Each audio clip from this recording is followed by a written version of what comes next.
नमस्कार। गुम गुरुभ्यो नमः। श्री गणेशाय नमः।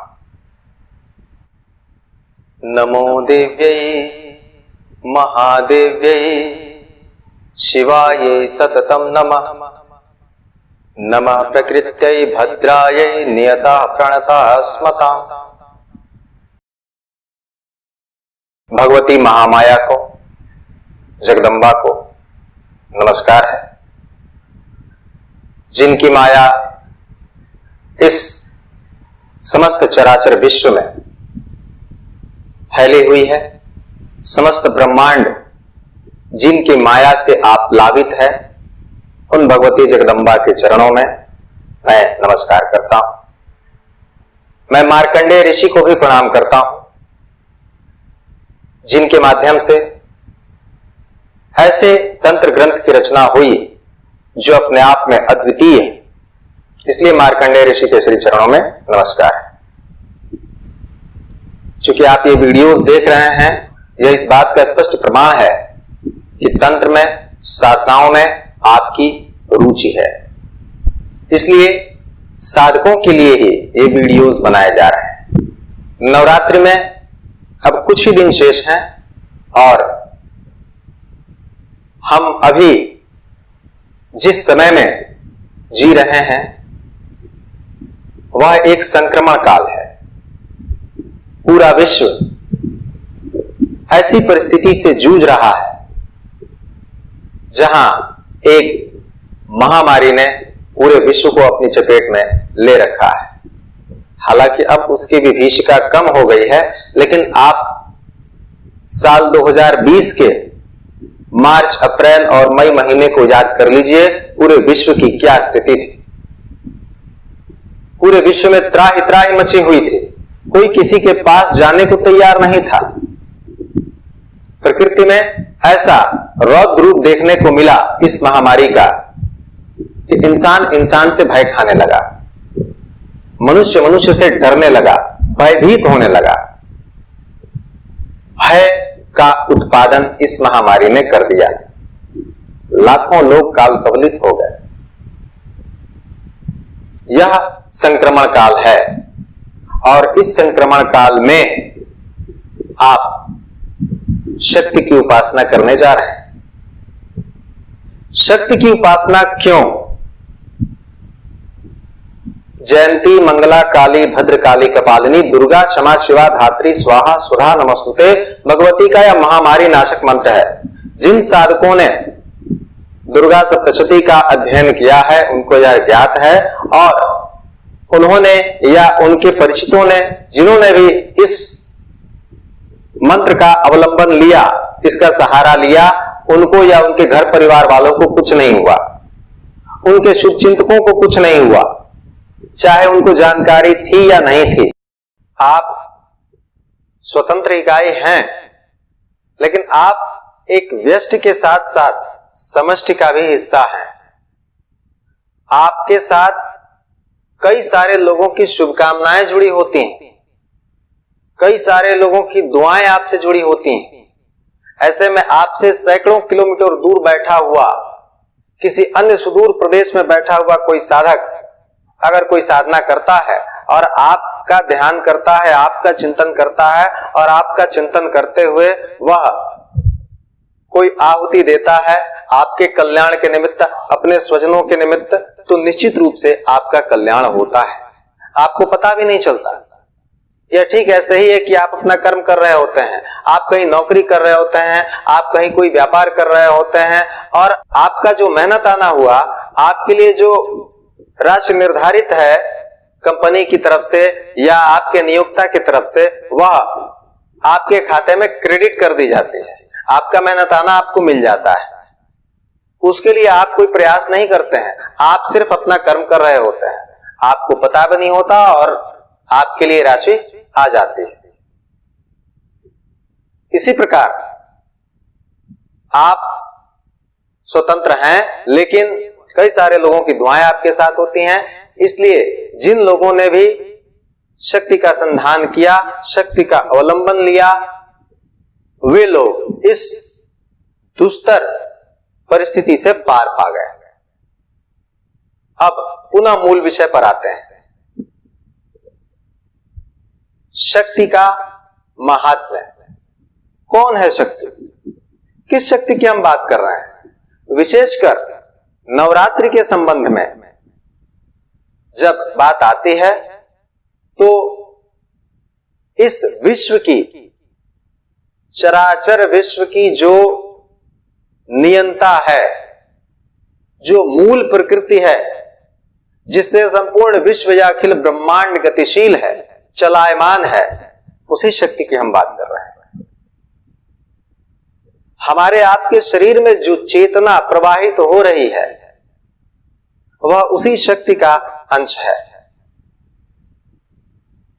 निश्चित रूप से पालनकर्ता विष्णु हैं, सृष्टिकर्ता ब्रह्मा हैं, संहारकर्ता शंकर हैं, लेकिन इन सब को भी जो नियंत्रित करने वाली शक्ति है वही मूल प्रकृति, वही पराम्बा, वही भगवती, वही जगदम्बा है।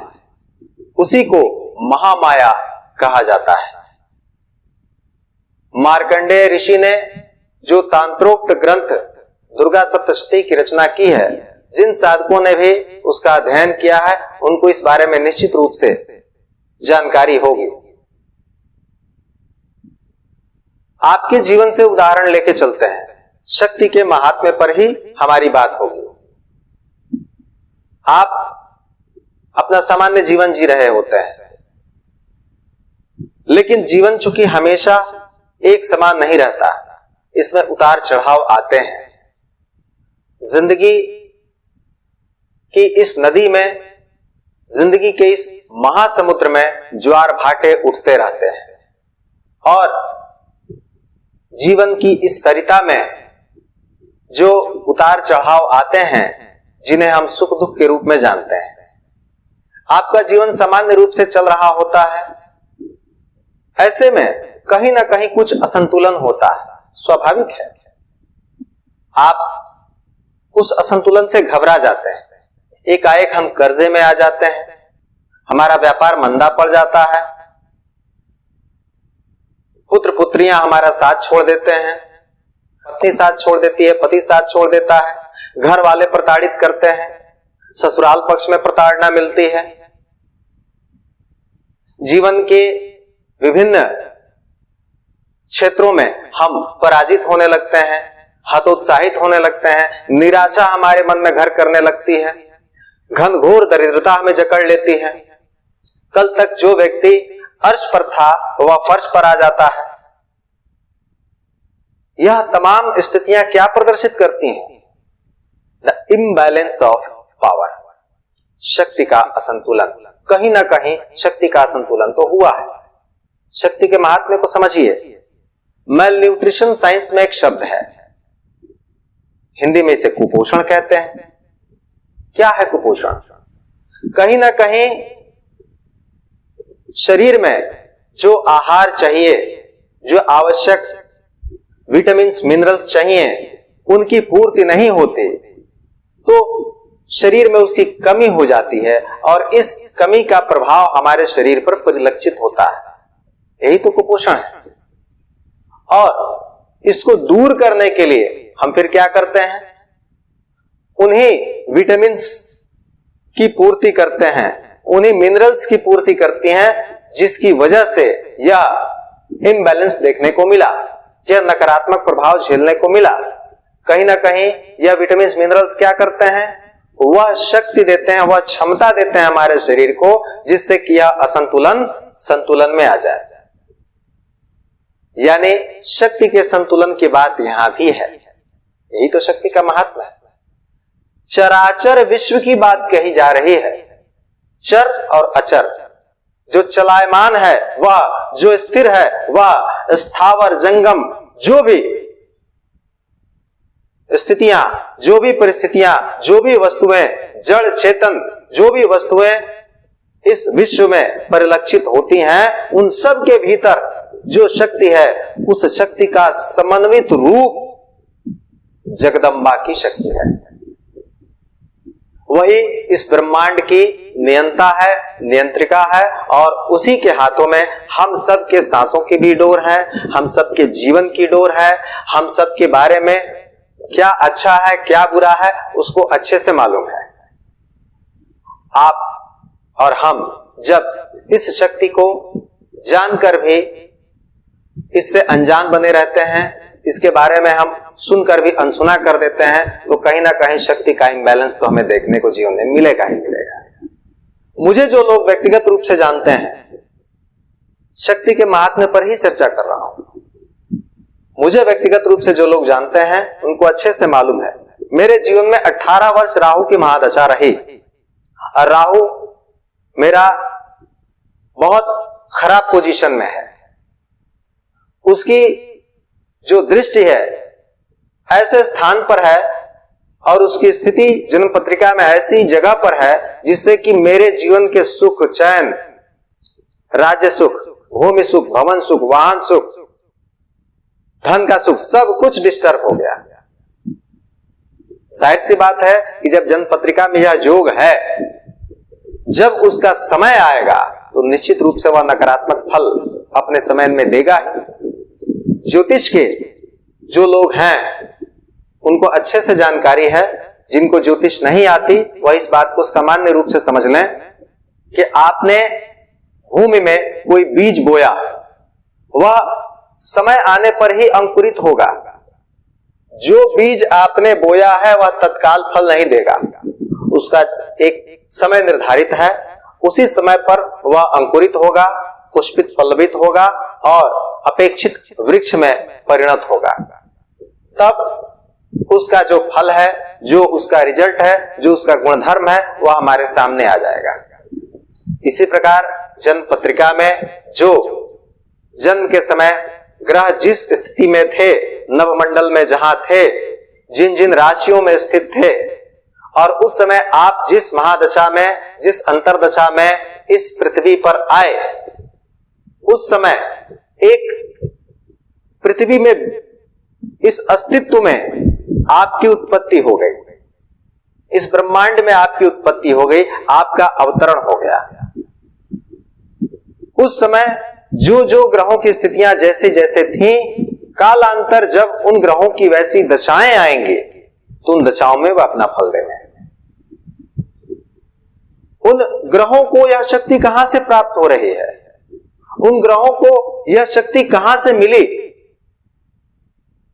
उनको कौन नियंत्रित करता है, आप उस शक्ति की शरण में जाइए। आपको निश्चित रूप से यह ग्रह परेशान करना कम कर देंगे, बंद कर देंगे।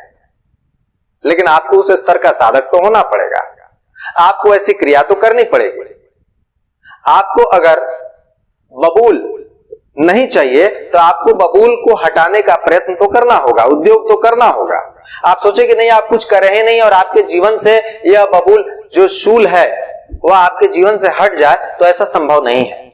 आपको वह प्रयास तो करना होगा, उतनी क्षमता आपको प्राप्त हुई है। यह शरीर इसीलिए तो है, कर्म करने के लिए ही तो है। किस प्रकार का कर्म हम करते हैं यह आप पर और हम पर डिपेंड करता है। गीता में कृष्ण ने इसीलिए तो कहा कर्मण्येवाधिकारस्ते, आपका आपके कर्म पर ही अधिकार है। किस स्तर का आप कर्म करते हैं, कौन सा कर्म करते हैं, सिर्फ भौतिक कर्म करते हैं या सिर्फ आध्यात्मिक कर्म करते हैं, या दोनों में संतुलन बनाकर चलते हैं, यह आप पर डिपेंड करता है। आप शक्ति के महात्म्य पर चलिए। दुर्गा सप्तशती के प्रथम अध्याय में आप देखेंगे सृष्टिकर्ता ब्रह्मा स्वयं भयभीत हो गए। कब भयभीत हो गए? क्योंकि वह उत्पादक हैं, उन्होंने इस विश्व की रचना की है। रचनाकार के सामने उनकी कल्पना से भी परे नई रचना आ गई।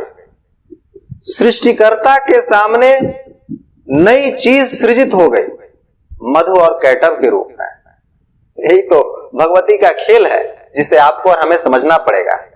आप और हम सामान्य जीवन जी रहे होते हैं और आपके हमारे जीवन में ऐसी परिस्थिति आ जाती है जब आपका हमारा व्यापार मंदा पड़ गया, हमारे व्यापार को किसी ने बांध दिया, किसी ने कोई तंत्र प्रयोग कर दिया, किसी ने कोई टोना कर दिया, विभिन्न प्रतियोगी परीक्षाओं में आप फेल होते जा रहे हैं, जबकि आपके प्रयासों में निरंतरता बनी हुई है, आप प्रयास और अधिक से अधिक करते जाते हैं। वहीं कोई अन्य सामान्य प्रयास में ही सफलता प्राप्त कर लेता है।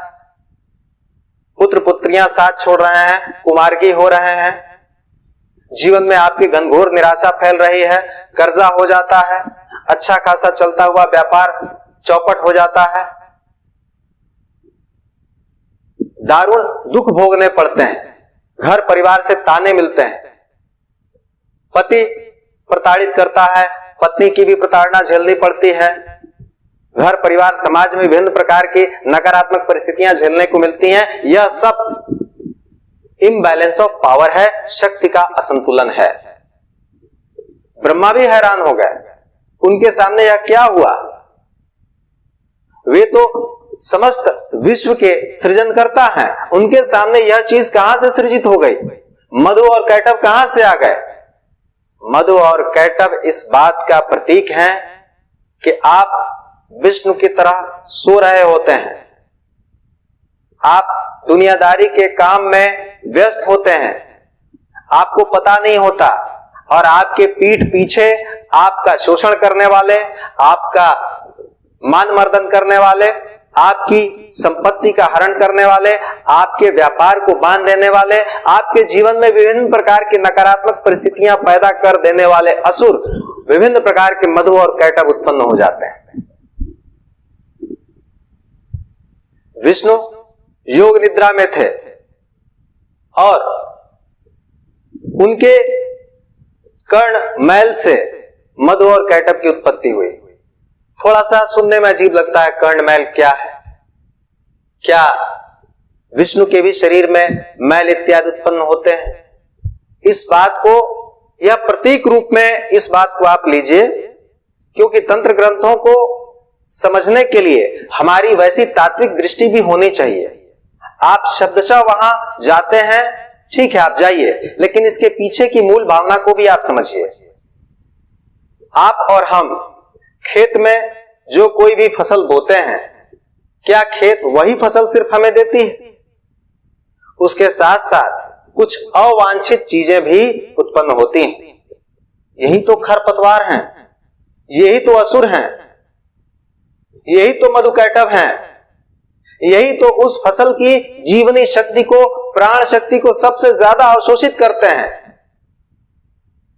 और विष्णु जो पालन करता है, उनके नाभि कमल से उत्पन्न ब्रह्मा, उनकी शक्ति से उत्पन्न ब्रह्मा जो सृष्टि की उत्पत्ति करता है, उनके जीवन पर, उनकी जीवनी शक्ति पर जब संकट आ गया, तो उन्होंने जिस महामाया, जिस जगदम्बा की स्तुति की, उसी जगदम्बा की स्तुति नवरात्रि में करनी चाहिए। और यही शक्ति महात्म्य है। जब सृष्टिकर्ता भी हैरान हो जाए, सृष्टिकर्ता में भी भय उत्पन्न हो जाए, जो शक्ति पूरे विश्व का पालन करने वाले भगवान विष्णु को भी योग निद्रा में सुला दे, शिव में से शक्ति रूपी इकार की मात्रा हटा दें, वह भी शव हो जाए।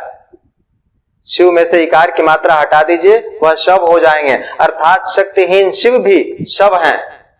यही तो शक्ति महात्म्य है। इससे बड़ा शक्ति महात्म्य क्या? अर्थात आप अपने जीवन में सृष्टि, स्थिति और संहार की स्थितियों के बीच संतुलन चाहते हैं, तो आपको शक्ति आराधना तो करनी पड़ेगी। यही सबसे बड़ा शक्ति रहस्यम है। यही भगवती शरणम होने का मूल है। यही कारण है कि नवरात्रि में लोग शक्ति आराधना करते हैं। आप इस बात को तात्विक रूप से जाने या नहीं जाने, लेकिन शक्ति आराधना से आप अपने जीवन में सृष्टि, स्थिति और संहार में बैलेंस करना सीख जाते हैं। संहार कैसे? आपके जीवन में कोई नकारात्मक परिस्थिति है, आप उन नकारात्मक परिस्थितियों से कैसे पार पाएंगे, उनका संहार कैसे करेंगे, उन्हें कैसे नष्ट करेंगे? ऐसे में आपको जो संहार करने की शक्ति मिलेगी, वह निश्चित रूप से शिव की ही शक्ति है, अंश है उसका, और यह अंश शिव की यह क्रिया आपको शक्ति साधना के माध्यम से प्राप्त होगी। सृष्टि, कुछ ना कुछ सृजित करना। आप चाहते हैं नया काम धंधा करना, नया व्यापार करना, यही तो सृष्टि करना हुआ, यही तो उत्पादन करना हुआ। नई फैक्ट्री डालना चाहते हैं, नया कारोबार करना चाहते हैं, जीवन में कुछ नया करना चाहते हैं, अपने कल्याण के लिए, अपनी प्रगति के लिए, अपने घर परिवार को आगे बढ़ाने के लिए, तो आपको सृजनकर्ता ब्रह्मा की तरह कुछ ना कुछ सृजन करना होगा, कुछ ना कुछ कार्य व्यापार करना होगा। और आपने फैक्ट्री डाल दी, आपने कोई व्यापार शुरू कर दिया, लेकिन उसमें प्राण शक्ति नहीं है, वह व्यापार क्या होगा? ग्राहक ही नहीं है तो आप व्यापार डालकर 5 लाख दुकान में आप इन्वेस्ट करके बैठ गए, मालूम चला ग्राहक ही नहीं आते हैं, धंधा कैसे चलेगा? ऐसी स्थिति में आपको पालनकर्ता विष्णु की शक्ति भी चाहिए। उस व्यापार में शक्ति का वह अंश चाहिए जिससे कि व्यापार चले। व्यापार सिर्फ चले ही नहीं बल्कि और विस्तृत हो और फैले, ताकि उससे आपकी जीविका चले, आपके घर परिवार का भी पेट पले। आपको सृष्टिकर्ता ब्रह्मा की भी शक्ति चाहिए, वह कला भी आनी चाहिए। आपको स्थिति की भी, सृष्टि, स्थिति और संहार, तीनों शक्तियां आपके जीवन में इनका समन्वय चाहिए। तब जाकर ब्रह्मा, विष्णु और शिव की कलाओं को आप समझ पाएंगे, तब शक्ति के इस रहस्य को आप समझ पाएंगे, तब एक एक करके शक्ति के रहस्य प्रकृति आपके सम्मुख स्वयं उपस्थित करने लगेगी। इन वीडियोस के द्वारा आपको जब स्वयं इस बात के प्रति आश्वस्ति हो जाए कि हाँ, ये वीडियोस वास्तविक सत्य पर आधारित हैं, वास्तविक अनुभवों पर आधारित हैं, इसमें जो विवेचन किया जा रहा है वह कोई हवा हवाई बातें नहीं है, वह कपोल कल्पना की चीज नहीं है, वह हमारे जीवन से जुड़ी हुई बातें हैं, तब यह निश्चित रूप से आप जानिए कि आप पर भगवती कृपा कर चुकी हैं। और इन साधनाओं के माध्यम से, इस चैनल पर दी गई साधनाओं के माध्यम से आप अपने जीवन में सकारात्मक परिवर्तन ला सकते हैं। अपने जीवन में सृष्टि, स्थिति और संहार की शक्ति का समावेश कर सकते हैं, ताकि आप अपने जीवन के मार्ग को, बाधाओं को हटा सकें और निष्कंटक प्रगति के पथ पर बढ़ सकें। शक्ति रहस्यम का यही अर्थ है। इस वीडियो में शक्ति रहस्यम को आंशिक रूप से समझाने का प्रयास किया गया है। अन्य आगे के वीडियोस में जब साधनाएं दी जाएंगे तो प्रसंगानुकूल अन्य बातें भी आएंगी, जिसमें शक्ति तत्व पर और शक्ति रहस्यम पर और विवेचन किया जाएगा। तब तक के लिए आप देखते रहिए अन्य साधनाओं को, अन्य वीडियोस को। तो मिलते हैं फिर किसी अगले वीडियो में, तब तक के लिए इजाजत दीजिए। नमस्कार।